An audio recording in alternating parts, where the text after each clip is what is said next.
ఏపీలో కరోనా కేసులు పెరుగుతున్నాయి. ఇప్పటి వరకు 19 కరోనా కేసులు నమోదయ్యాయి. ఒమిక్రాన్ RF5 వేరియంట్ తో కేసులు పెరుగుతున్నట్లు గుర్తించారు.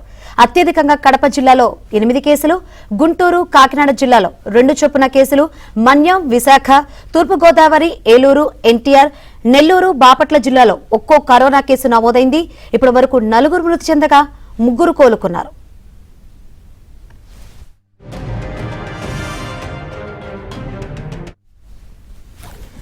రాజమండ్రిలో 21 ఏళ్ల యువకుడికి కరోనా పాజిటివ్ గా నిర్ధారణ అయింది. ర్యాపిడ్ టెస్ట్ లోను, RT-PCR టెస్ట్ లోను పాజిటివ్ వచ్చింది. దీంతో యువకుడికి GGH లోని కోవిడ్ ప్రత్యేక వార్డులో చికిత్స అందిస్తున్నారు. బాధితులు కాంటాక్ట్ అయిన వారందరికీ కరోనా టెస్టులు చేస్తామని GGH సూపరింటెండెంట్ చెప్పారు.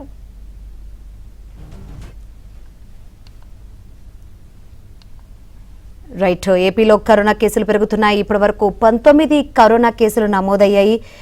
ఎటువంటి కట్టడి చర్యలు తీసుకుంటున్నారో తెలుసుకుందాం. మరిన్ని వివరాలు అందించేందుకు మా ప్రతినిధి సత్య సిద్ధంగా ఉన్నారు.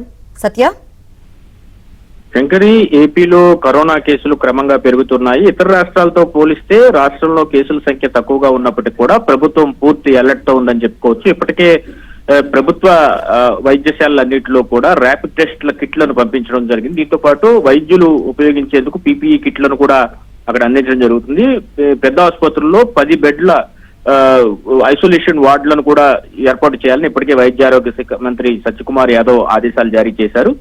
ఇదిలా ఉంటే రాష్ట్రంలో కరోనా కేసుల సంఖ్య 19కి చేరినట్టుగా అధికారిక లెక్కలు చెప్తున్నాయి. అత్యధికంగా వైఎస్ఆర్ కడప జిల్లాలో 8 మంది నమోదు కాగా గుంటూరు, కాకినాడ జిల్లాలో 2 చొప్పున, పార్వతీపురం, మన్యం, విశాఖపట్నం, తూర్పుగోదావరి, ఏలూరు, NTR, పొట్టి శ్రీరాములు, నెల్లూరు, బాపట్ల జిల్లాల్లో ఒక్కో కేసు చొప్పున వెలుగు చూశాయి. బాధితుల్లో 4 మృతి చెందారు.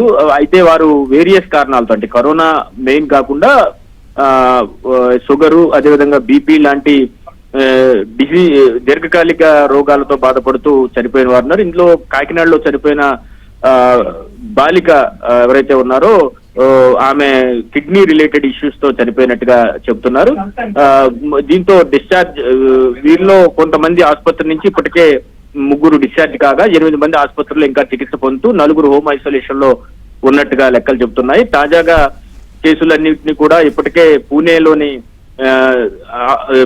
ల్యాబ్ కు పంపించగా ఒమిక్రాన్ RF5 వైరస్ గా కూడా దాన్ని గుర్తించారు. అయితే గతంలో వచ్చినటువంటి కరోనా వేరియంట్లతో పోలిసి ఇది కొంత నెమ్మదిగా ఉంది. అదే సమయంలో ఎక్కడా కూడా క్లస్టర్ వారీగా కరోనా వ్యాప్తి అనేది లేదు కాబట్టి అంత ఆందోళన చెందాల్సిన అవసరం లేదని ప్రభుత్వం కూడా చెప్తుంది. ఇదే సమయంలో పూర్తి అప్రమత్తం అయితే మాత్రం రాష్ట్ర ప్రభుత్వం ప్రకటించింది. Shankari, thank you Satya.